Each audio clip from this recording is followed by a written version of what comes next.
So ayun, magandang araw mga kababayan. Welcome back to my channel, Buhay Relocation Site Vlog. Panibagong araw, panibagong vlog na naman tayo mga kababayan. So ngayon mga kababayan, nandito ngayon sa bahay si Tatay Ramos para i-update po tayong lahat sa mga lab test niya na nung nakaraan na binigyan natin siya ng pamasahe para kung ano na po ang naging resulta. So, ayun mga kababayan, kung kayo po ay bago pa lang sa akin channel, please subscribe, like, and share Buhay Relocation Site Vlog. Kuya Ramos, ano na ba nangyari sa lab nyo? Yung una, kala ko gano'n ng suka, nasunod yung ultrasound. Kaya sa, pati sa dugo. Hindi, walang nakita, talagang, Ngayon, may isa pang minungkahi, yung kulani. Kulani, yung bukol na maliit. Oo. Ngayon, gagawin na CT scan para kung sakaling mapatunayan na doon pa lang kung talagang titiyakin daw tatanggalin. Hindi naman delikado yun dahil kulani, kinakailangan tanggalin. Balik kulani lang daw yan, sabi nila. Kulani na medyo lumaki. Dahil sa may nakatabi ko kahapon, pasyente rin. Yung kulani, hindi rin pare-pareho ng size. May size na parang yung bola ng jackstone, o kaya yung bola ng, di ba, sa katulad yung bola ng ostya, yung ostya gano'n, parang gano'n, o kaya tinapay yung matamis. Yun ang sabi ng doktor sa Hindi, inyo. yun ang nakita ko yung hugis. Tapos ang sabi sa akin, nabagay ko kanina yung hugis ng yung makulani. Ang sinabi sa akin ng doktor, kaya ipasitis ka mo sakaling makakita ng napatunayan yung kulani. Doon natin gagawin ng kung ito'y bibiyakin talaga. Oo. Makuha sa gamot. Oo. Ayun. Kasi nagbili ng gamot, nagpabili yung butika sa labas, wala sa loob. Bumili mo ng gamot, yun ang iniwan. Pagbabalik yun ang gagamitin. Okay. So, pwede pa natin makita yung mga papel na yung request para sa next CT scan at saka yung resita na sinasabi mo. Ito po. Okay, pwede natin. So yun mga kababayan, tingnan lang natin. Meron sa mga dalang papel, ito ay pakita lang natin. Ayan, yung may pangalan niya, yung Eusebio Ramos Jr. Ayan, Ramos Eusebio Jr. Junior ka pala. Kaya pareho kami ng letter M, kaya lang lola ko. So ngayon ito ay request ng next CT scan. Now, ano ba itong ano ito? CT scan. Next. Pertinent. Ayan, ito mga kababayan na so ayan. Na may halaga siya ng 4,500 pagka nagpa-next CT scan. Tama ba? So ayan. Pero ito, malalakad mo ito sa sa ating Sa CT scan. Oo. Pero testing ko. Subukan. So ayun mga kababayan, si Ramos ay mayroon siya na namang next CT scan para alamin ng doktor na kung maoperahan siya o makuha sa gamot, tama ba? Sanabi? So ngayon, ito pong 4,500 na sa bayarin, lalakarin mo lang ito sa ating mga halimbawa sa kay Gob o kaya kay Mayor para malibre man lang. Hindi libre, mabawasan man lang. Kung hindi malibre, mabawasan. Oo. Kung Laki, 4-5 wala tayong. Oo nga, kailangan lakarin mo ito. At kung ang pagkalakad mo nito, kung ano maging resulta, balik ka para malaman natin kung binawasan nila, kung magkano natira or libre. Pero hindi na katulad ng medical ang hinihingi natin. Ang alala pag medical pala, kuminsan na schedule. Oo nga, ganun talaga, schedule talaga. Hindi, pag yung halaga na yung may dadaan na silang, halimbawa may bibiling gamot sa labas. Oo, walang problema yun. Ganun nga yun. Ngayon, ito lalakarin mo muna ito.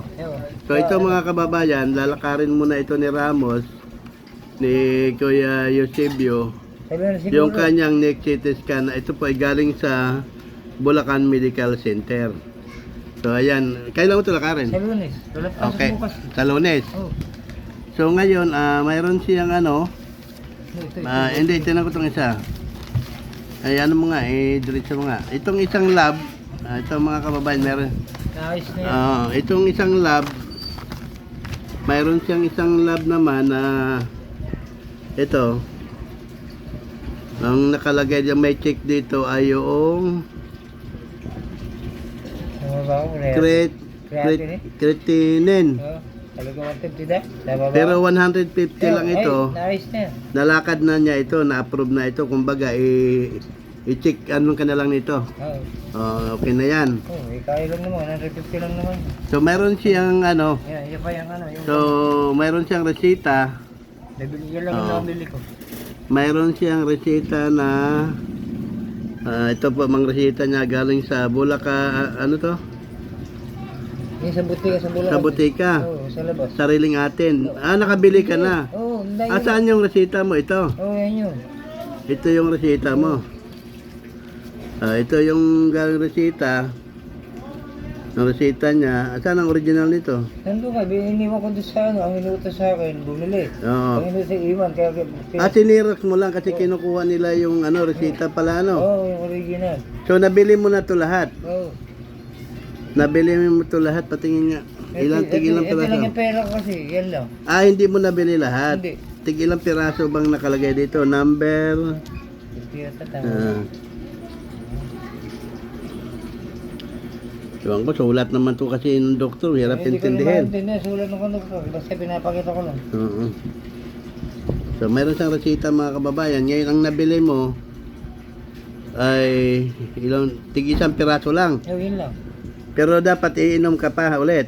Hindi, pupunta muna ako doon yata ako, doon na ako gagamito, inumin, hindi malaman kung ano. Oo. Kung injection o inumin, ano sa dalawa. Pero nabili mo na to, di ba? Nabili ko na, kaya nga naubusan ako, plus pa ako.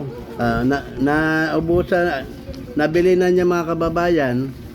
So ayan, nabili na niya. Tapos dahil wala nang bibilhin. Kaya lang, naplatan ka kamo. Naplas pa ako ng hapon. Nagbisikleta ka ba? Oo, wala. Kaysa, wala na nga, buti may dala kong bisikleta, wala na ako kahapon. Nakauwi pa ako. Nalayo, hospital, hanggang dito. Sige. So, yun lang muna ang ano natin dyan, i-process natin ay i-ano mo muna yung neck CT scan, no? Yung neck CT scan. Ilakad. Sakarin mo. Ano siya, sa Lunes. Oo, sa Lunes. Walang pasok bukas eh. Bakit walang pasok bukas? Sabado. Ayaw nga pala. Tama ka. So, sige.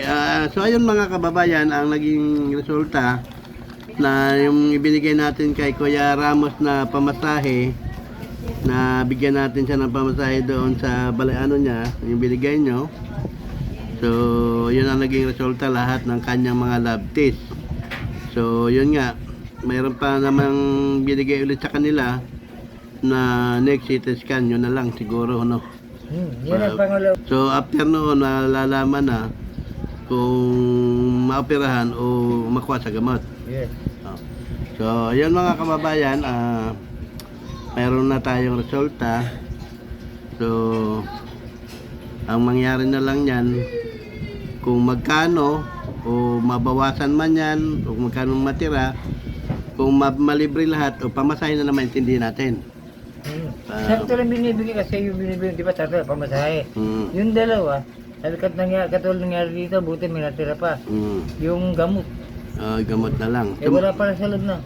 Doon yan binibili nga sa sariling atin sa butika sa gilid ng hospital. Doon nga, tama ka doon. Doon yun binibili. Tama. Doon ka nila ituturo kasi doon yun na mga bibili lahat.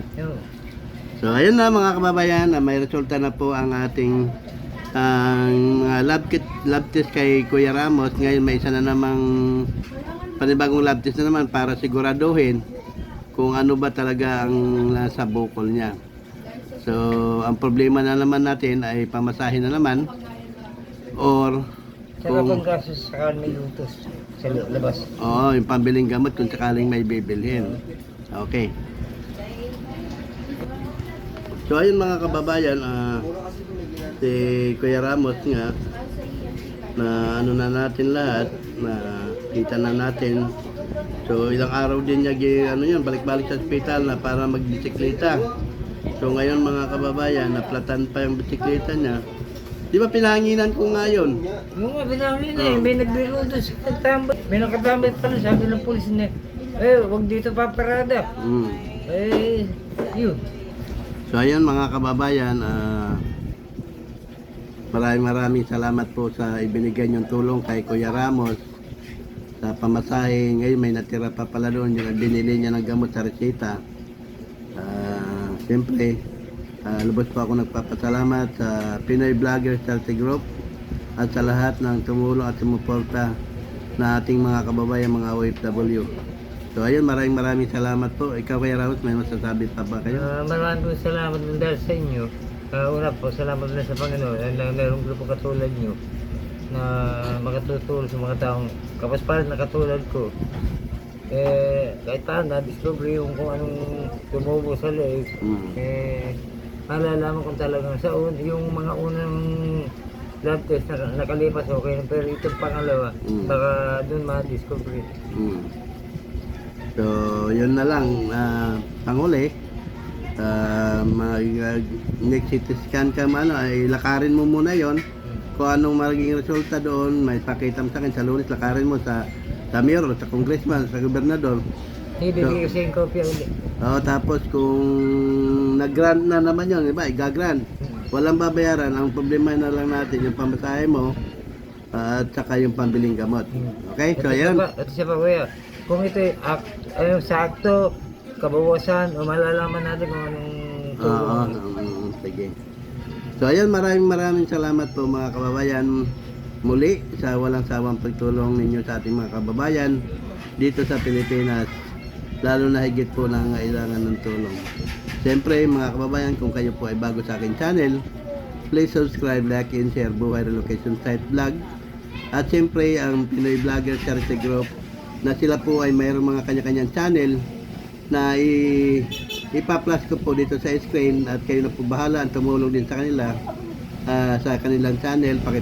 Pakipasyalan nyo rin po at pakisubscribe sa kanilang mga channel. Maraming salamat po. Bye-bye. Bye-bye Kuya Ramos. Bye-bye po. Salamat po sa tulong na binigyan ninyo na may pagpalagi, makarapagan tulungan.